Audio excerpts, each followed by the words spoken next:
Hey everybody, and welcome back to another episode of the Beauty Connective Podcast, where beauty professionals all over the industry are coming together to grow, connect, and get real about what it's like mixing business with beauty. Today I'm sitting down with Jessica Page. She is a salon owner, K-tip educator, and founder of the Main Collective. Today we're sitting down and talking all about what it's like surviving and thriving in the industry after 20 years. Stick around and check it out. Thanks so much for being here. I'm so excited for us to chat about all the things. Thank you so much for having me. I'm so excited. This is my first podcast. So Yay! So excited for this. So exciting. For anyone that doesn't know Jessica Page, tell us a little bit about what landed you in the industry and a little bit over the past 20 years that you've been in it. Oh, where to even begin? I mean, honestly, I've been in the industry for a long time. I started in Cosmo school when I was 18, and before that I was also interested in it. I was 16 and I was doing makeup for a photography studio back in the day when you had your glamour shots and you would go and do hair and makeup. So I started doing makeup and then hair for them. Then I graduated high school, and I actually went to a semester of college, and I just knew that I wanted to get my cosmetology license. Yeah. So I, in my head, was putting that on pause to get my cosmetology license. And then ever since then, I've just been in the hair industry. I never went back and do not regret it at all. I have loved it. I did hair for a long time. And then I was at one salon for 8 years. I went to another salon and they were shutting down, and it just everything aligned. And so then I opened my own salon, and a lot of people that I was with from the salon that was shutting down came with me. Nice. And opened my salon called Blondies & Co. It's in Bountiful, Utah. And then after that, we had a fire in our space. Oh my gosh. It was crazy. It was actually not in my salon. It was in the building. Okay. So the unit next to us had the fire. It was the craziest thing. It was the Saturday before Mother's Day, 2019. I vividly remember it.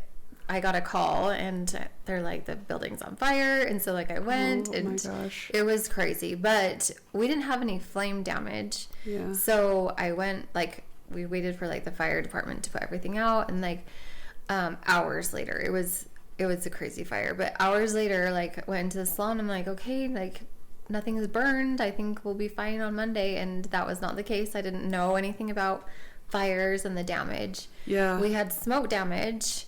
So we had to shut down for 4 months and redo everything. New ceiling. So we had the ceiling tiles. Gosh. So the flames were from the unit next to us, but the smoke was just going into our space. Oh no. So it was crazy. Did you rebuild in that same space? So yes, it was crazy. It was honestly is this a sign to stop? I was do I just shut down? Do I not? So luckily I didn't, and rallied. And then my everybody around me, I was friends with a lot of salon owners that were all around the area. Mm-hmm. Luckily the community that I was a part of just really wasn't, they were just really cool, really nice. I worked in 5 different salons in that time, in that 4 months. Oh wow. It was actually the worst. I was trying to rebuild the salon. I was losing my staff because they had to work too. Yeah. And I had a laundry basket full of all of my supplies, and I would go to 5 different salons. Oh my gosh.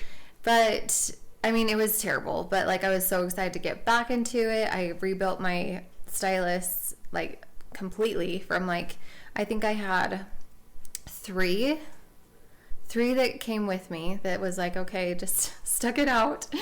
And then from there we just kind of rebuilt from square one, which it was good and bad, definitely a lot of learning and all the things, but it was interesting because the community I felt in that support, that people reached out and were come work here, you can work here. And it just wasn't a competitive energy at all. And so I loved that. And I wanted more of that. And so out of nowhere, I decided to start, I don't even know what to call it, a network, I guess, called Beauty Collective. And that's where that was kind of born, just like out of like the community spirit, because I mean, you know, like this industry can be kind of cutthroat, and I just didn't feel that. And I wanted more people to feel that, like support. And so we've just kind of been like this beauty network, and we've done a few events. We've done more in the last like year with like, we've had like events and like panels where you just come, like you eat some good food and like just get to like learn from different professionals in specifically hair industry. And it's been really a lot of fun. And so, yeah, that's kind of where I'm at. And the last, I guess, 20 whatever years of my career in a nutshell. Oh my gosh. I love that. It's so up my alley. Just like the idea of there being community in this space. Yeah. There can be a lot of division, and also just so much independence if you're working on your own, or like not in a salon space, and just like not knowing people. And that you found so much community is so cool, especially in a situation like that. I feel like a lot of people can feel for that and want to help in that situation, especially just the fires downtown that just happened. It made me think of that. That was actually so triggering for me. Really? Well, just because I'm like, these guys like don't even know what they're like. Obviously, like the flame is like terrible, but like now you have to deal with insurance and the rebuilding, and like for me, like when I was going through like my fire stuff, I could take pictures of everything, but like they don't have that. Like it's all burned. So yes, that was, I just like feeling so hard for them. Yes, I thought of that immediately when you were talking, when you said that there was a fire in your building.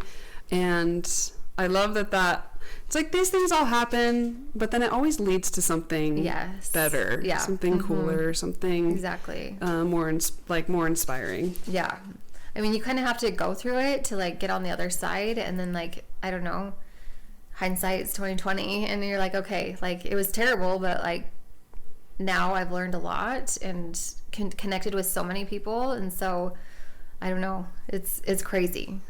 And you just totally have you have people in your corner. Yes. Yeah. Who have been through it with you and everything. Yeah.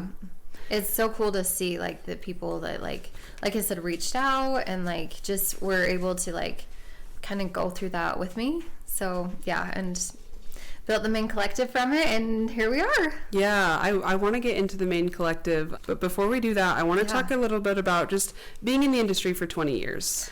Yes. What does it take? What does it take from your perspective to maybe not even just survive, but thrive in the beauty industry for 20 years? I know, it's actually crazy because it's like a little unheard of, I guess.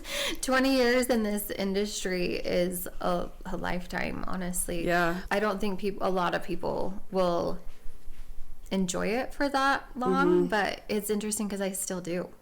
Yeah. I would say, I don't know, there is so much talk about like burnout in the industry, which I feel like is so real, and I definitely have experienced that, like definitely like multiple times. Yeah. And I don't know, just to like avoid that, I feel like you have to, there's some things you just really have to take care of yourself. Like it's the beauty industry, no matter what service you were like providing, is so taxing on your body. Like you do have to take care of yourself. You have to just make sure that you're making time for your, I don't know, the mental load, like talking to people all day, every day. Like, I don't know, you probably feel the same way. By the end of my day, sometimes I am just like toast, and I just like sit there, and like I have a family, like I have 2 kids, I have a husband, and I'm like, I am sorry. I can't.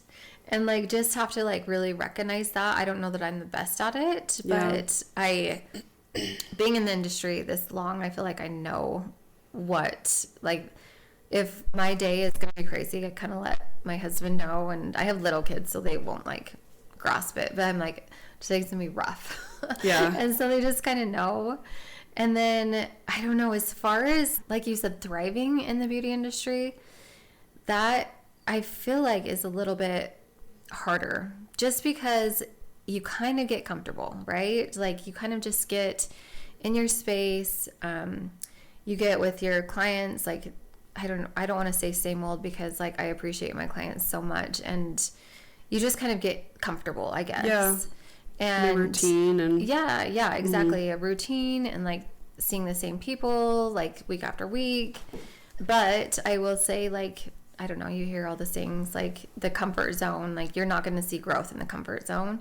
So I would say like pushing yourself outside your comfort zone. One thing with the hair industry, trends are always changing. I mean, beauty industry altogether, I feel like trends constantly change, is constantly evolving and developing. And so for me, I kind of take that on and see, like 10 years ago, like balayage was big. So I was like, okay, I want to really dive into balayage. And so I was doing a ton of balayage, and then changing into whatever new extension method, and like really diving into that. For me, I mean, I have a full clientele. So like right now my books are closed, if you will. But at the same time, if somebody wants to get in and they want to do a service that excites me, I'll be like, okay, let's do it. Because that's like kind of how I guess I've evolved, not necessarily my clientele, I guess, but like my whole career, just like continuing to push myself and get outside my comfort zone.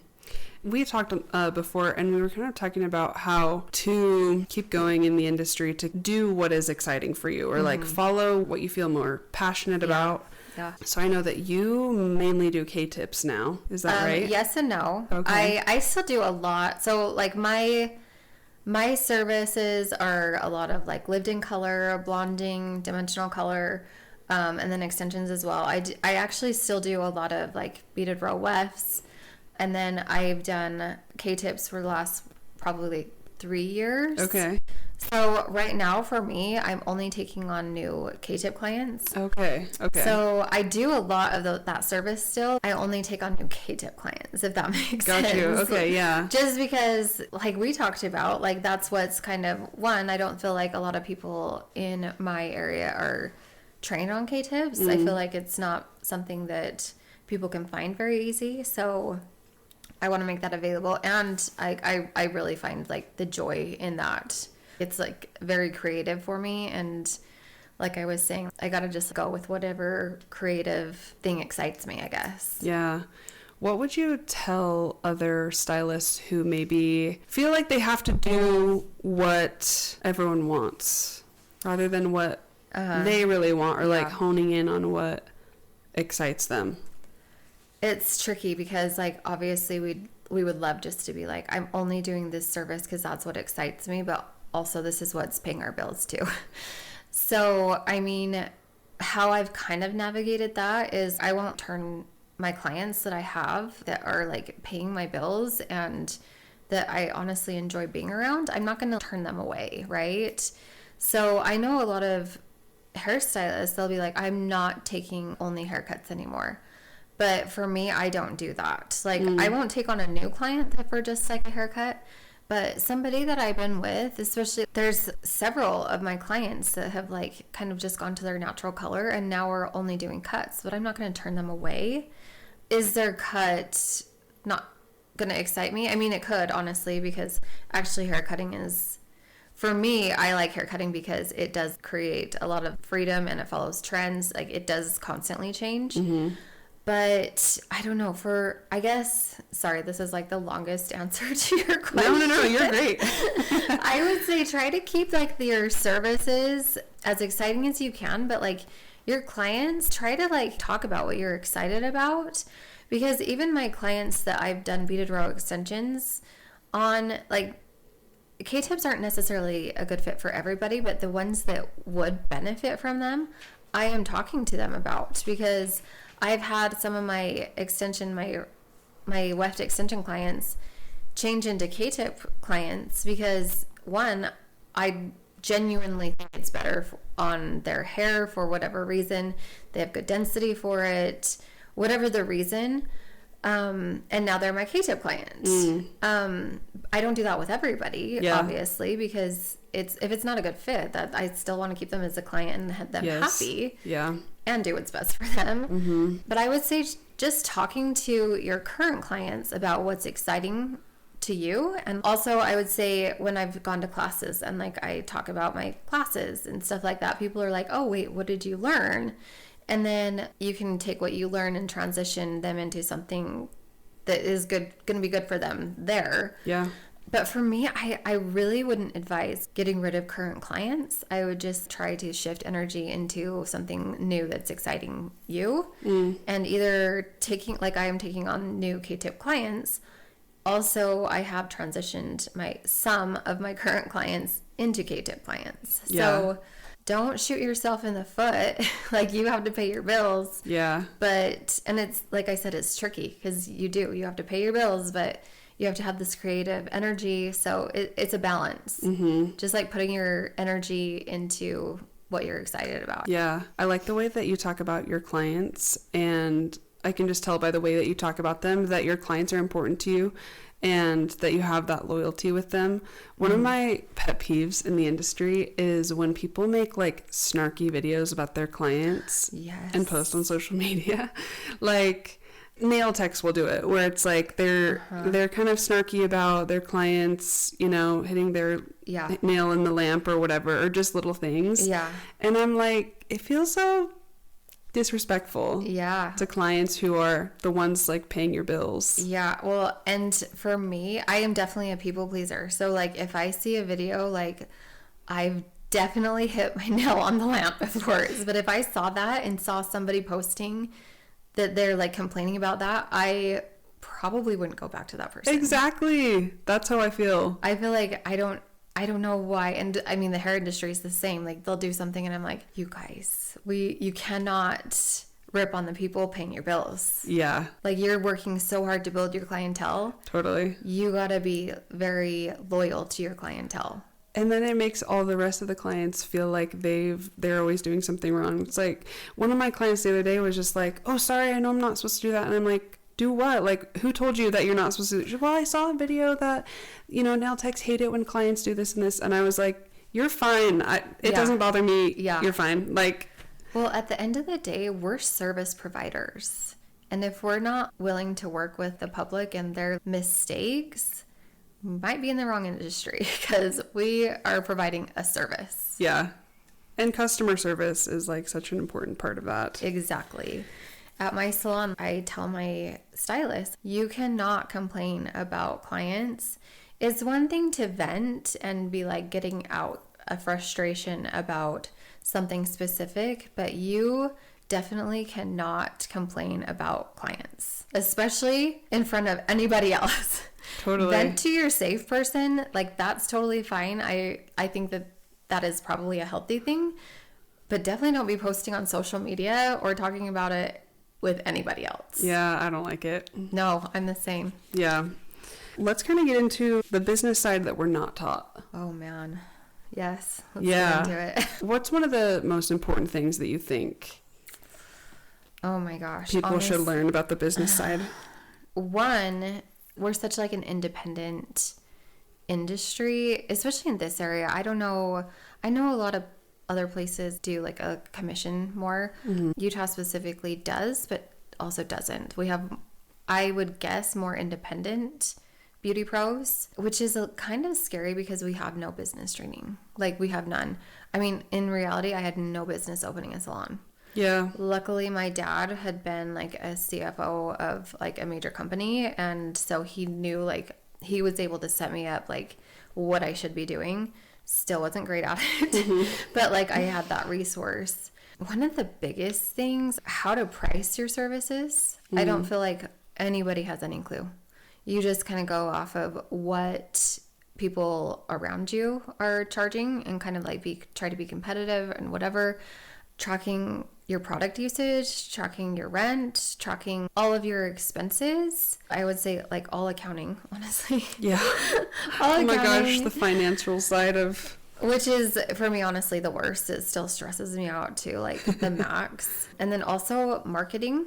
I feel like we have no clue on marketing. Social media is pros and cons, honestly. If you're good at social media, great. If you're not, that's not great. No, yeah.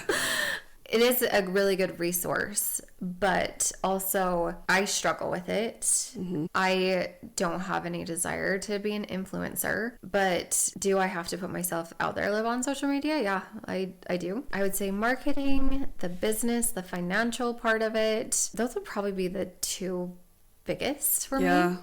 What do you think? Oh, I agree. There's so much involved that you just kind of have to figure out as you go. Yes. One thing about the social media is that it's like you said, some people are great at it. Some people want to do it. Some people want to grow a following and be sort of an influencer of some sort. But then it almost feels like what they're good at is social media. It's like not necessarily an indication of their talent as a beauty service provider, but just as an influencer. But then to clients, that translates as a bigger following equals better services. It is interesting because it's a little scary, honestly, because I've seen some of the best hair ever. And then I see a picture of it on social media and I'm like, oh, it doesn't look good, because they don't know how to take the picture. Yeah. They don't know how to do like a video. So I would honestly suggest everybody learn a little bit of photography, because you need to do your portfolio. That's kind of what I tell my stylists that don't want to do social media. I'm like, you do have to do some sort of photos, because when people are calling the salon, I have a hybrid salon, so I'm like independent stylist and then I have commission.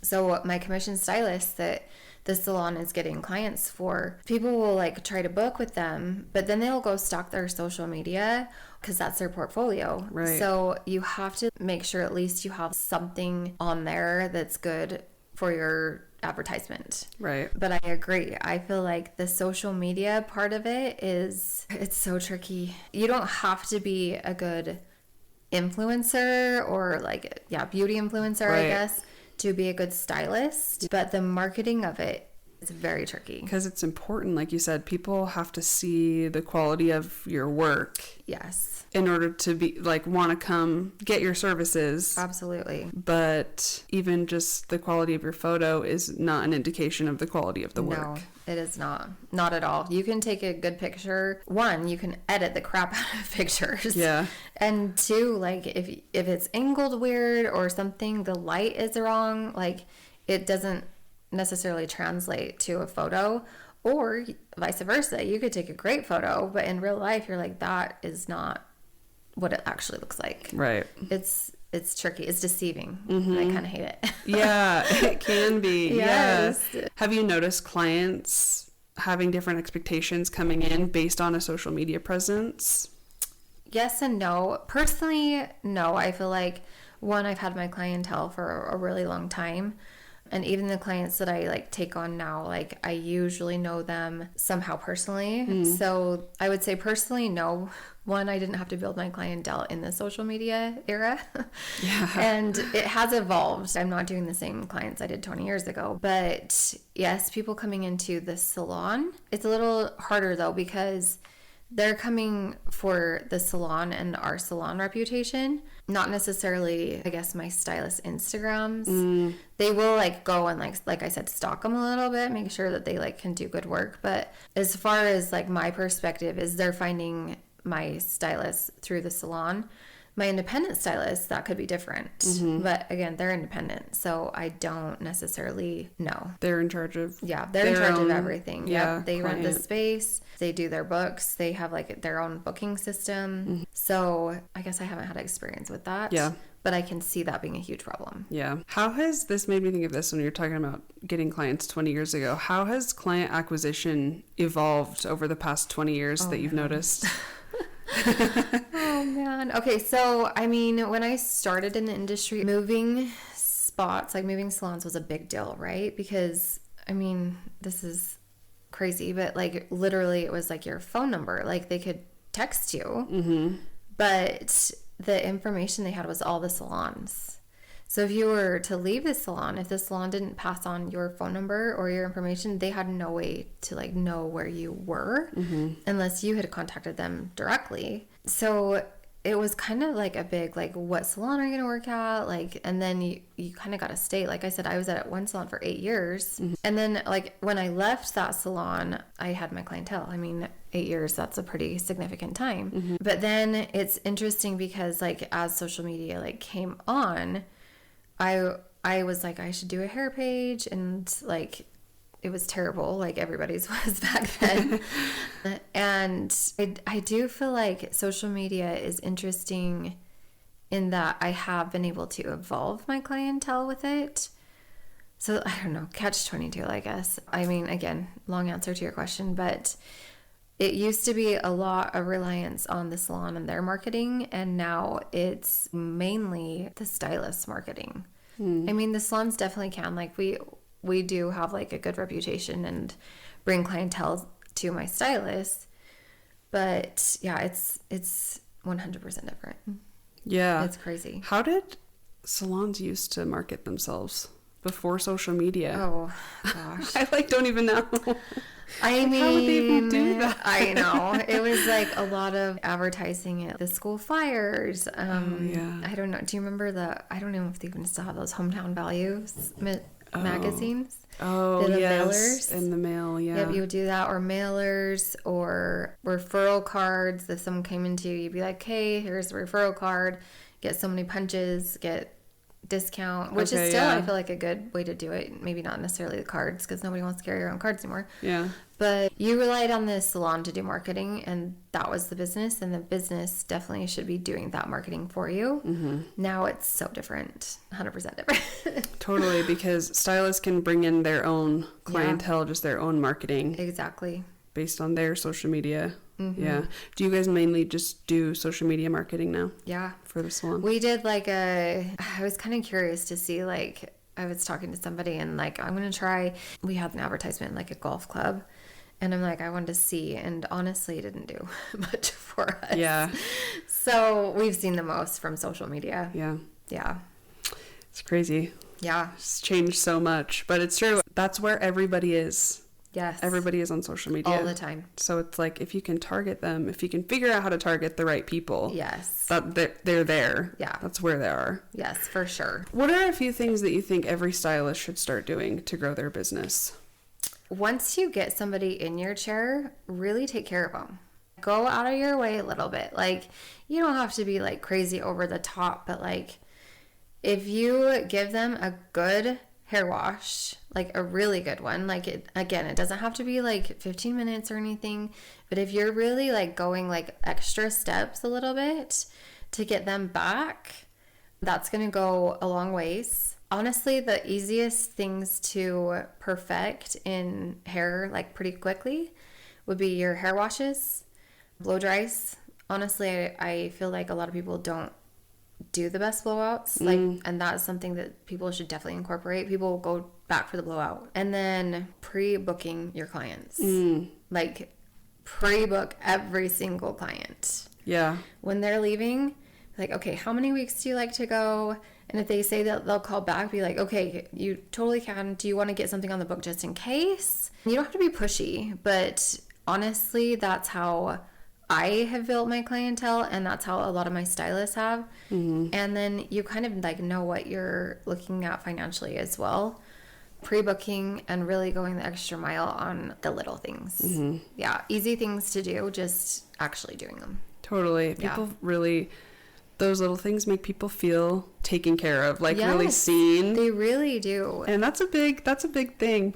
The other day, my boyfriend and I went to the Grand America spa. Oh, yes. It was our first time there. And just like, they welcomed us in, and then they walked us to the elevator and told us what was going to happen. We're going to, they'll drop you off at the men's floor, and then they'll drop you off at the women's floor. They'll be waiting for you. So they get us on the elevator, and I get off on my floor, and there's someone waiting for me there. And is like, Miss Hone, please follow me this way. And I'm like, oh my gosh. Thank you. You know, like, it was just like, totally. It was like the littlest thing, but I was like, that feels cool. I feel special, you know? Absolutely. And so I think those little things, same thing with nails too. I think there's those little things that you can do that make people be like, when they're talking with their friends, like, oh, you have to go to my hair girl. Yes. You have to go to my nail girl, and just bring in those more clients. For sure. And I think a lot of like part of the service industry is, I don't know, you're with them for like an allotted time, right? So making them feel welcome, like you said, and then you kind of have to entertain them a little bit. Nobody wants to just sit there in silence. Actually, I will correct that. Some people do, and they're like looking at their phone. Yeah. For you, they won't. Right. Because they can't look at their phone. Yeah. Right? Just like kind of reading them. Like, how do they want to talk about themselves? Do they not? I just feel like in the service industry, we do need to like be able to cater to them. Read the room a little bit. Yes, have the social awareness of like, Yes. Read them and their vibe. For sure. Yeah. For sure. I love having a show on. I like turn on the TV. That's actually so smart. If people want to zone out, which I think most people kind of do, like to just relax. And it's funny because like with my clients, like I kind of have to like read them, like you said, because sometimes they will just be like on their phone or they'll bring their work. But then other times when their stuff's away and they're just like sitting, I'm like, oh, they want to chat. They have some unloading to do. Yes. Or they just want to be like entertained by something I'm going to tell them. Like, yeah. So like you said, reading the room, I feel like it's very important. Mm-hmm. You were inspired by your experience having your salon burned, and the community that was created there inspired the main collective. Yeah. How did that start and how has it grown? Okay. I mean, honestly, it's kind of the most random stuff, honestly. I just kind of wanted to create a space where like people felt included. And so for a long time, we were just like highlighting people's work. And if they tagged us, we'd just highlight them or share or whatever for a long time. Mm-hmm. And then I was like, we should do an event where we can all come together. And this is actually funny. So in my head, I was like, okay, we'll go. This was, what year was this? Maybe like 21. And I'm like, we'll just like all get a restaurant. We'll like rent out this space. It'll be just like kind of fun. We can all like mingle and like just like chat and whatever. So they'll just come and like hang out. Well, like everybody came and like sat down and like was like looking at me. And I was like, oh, this is like, okay, there has to be something else. Yeah. So then we just kind of actually worked out really well. We just like did like a Q&A. Like, I'm like, okay, like let's talk about like some problems in the beauty industry. Let's talk about like, what can we do, like problem solving. And it ended up being really good. But like, it was kind of a moment, like a panic moment. I'm like, I don't have anything else planned. I was just like wanting to come and chat and hang out. Yeah. And everybody was like, okay, we're ready. And I'm like, okay, here we go. Yeah. So, did you just do that on the fly, like the Q&A? 100%. Yeah. I literally like, it was like 30 minutes into the event. And like, I was chatting, but then like I look over and like most people are like sitting down. I'm like, okay, we need to do something else. Oh, shoot. Okay, here we go. And like I said, it worked out really well. And like, I think it turned out really good, but I was kind of like traumatized by that. I'm like, that's not what I was planning on. So then we kind of didn't do any events for a while, and we just kind of did the same like reposting and everything, because again, like I invested into this event, and so it was like a break even. It was like I probably actually went in the hole for sure. Yeah. But it was something like just like a passion project for me. And so then I like a while later, probably years later, I was like, okay, we need to do that again, but I want to do something more planned out. Yeah. So I like gathered like some panelists, like just from like this area, and we put a panel together. And the same thing, we rented out the restaurant and just kind of were able to do like a Q&A with the panel, which I loved because I like was hosting, right? I was like not part of the panel, but I was also like help contributing. Mm-hmm. Also, I brought in people that like I really admired in the industry, or like that had just like brought different things to the table. And so that was a lot of fun. And then we did another in Arizona. And again, like these are like break even, like if that. Yeah. So I'm like, okay, if we need, what I had been wanting to do was digital education, which is a lot. I wanted to do something for my education because I am an educator, and I've actually had 2 apprentices that have gone through and got their licenses doing my apprenticeship. Mm-hmm. I've done hair classes. So I wanted to do it digitally because hosting classes like a lot and like a lot of pressure, and you want to make sure you fill the room and like price anyway. Yeah. So I wanted to do digital education because I feel like that's a great way to do. People are scrolling anyway. Yeah. And so then I started looking into that, and I'm like, oh my gosh, this is so much work. So I was like, never mind, I don't want to do that. But I'm like, why has nobody like figured this out? Like, why has nobody set it up for like, you just come in as the educator, they do the filming, they like put it on the platform, and then it's like ready. Like, why has nobody done that? So I'm like, okay, fine, I'll do it. With like no know-how how to do it, but I've just hired like the right people, and I'm actually so excited because we're launching it this fall. And so it's for people that want to do digital education, that don't know how to do it, that they can come in, do it, and it's basically done for them. They just have to write the class. They know all the things. I also have the class or course on how to become an educator, and that's launching this fall too. So I'm actually so excited for everything that's happening, because it's going to help people that want to be educators digitally can put it out there and be able to like make an income that way, and don't have to do all the behind the scenes. So I'm really excited about it. Oh my gosh, you have so many cool things coming. Thank you. What an amazing resource, because it's hard to find good online courses. Yes. And a lot of people have so much knowledge that they're ready to share. So it's not going to only benefit them, but also like everyone who's finding that course, all the other stylists who can learn from them. Wow, I love that. Thank you. I'm so excited about it. And you're launching that at your event? Yes. Is that okay for us to say that? Yes. That's so exciting. Stay tuned, I guess. Yes, everyone stay tuned, because this weekend. Yes. That's so cool. I'm so excited for you. And I love that you have done what you were talking about, like pushing yourself out of the comfort zone and doing more things for the industry, which will be so helpful for everybody. Yeah, I am very passionate about it. Sometimes I'm like, oh my gosh, what am I doing?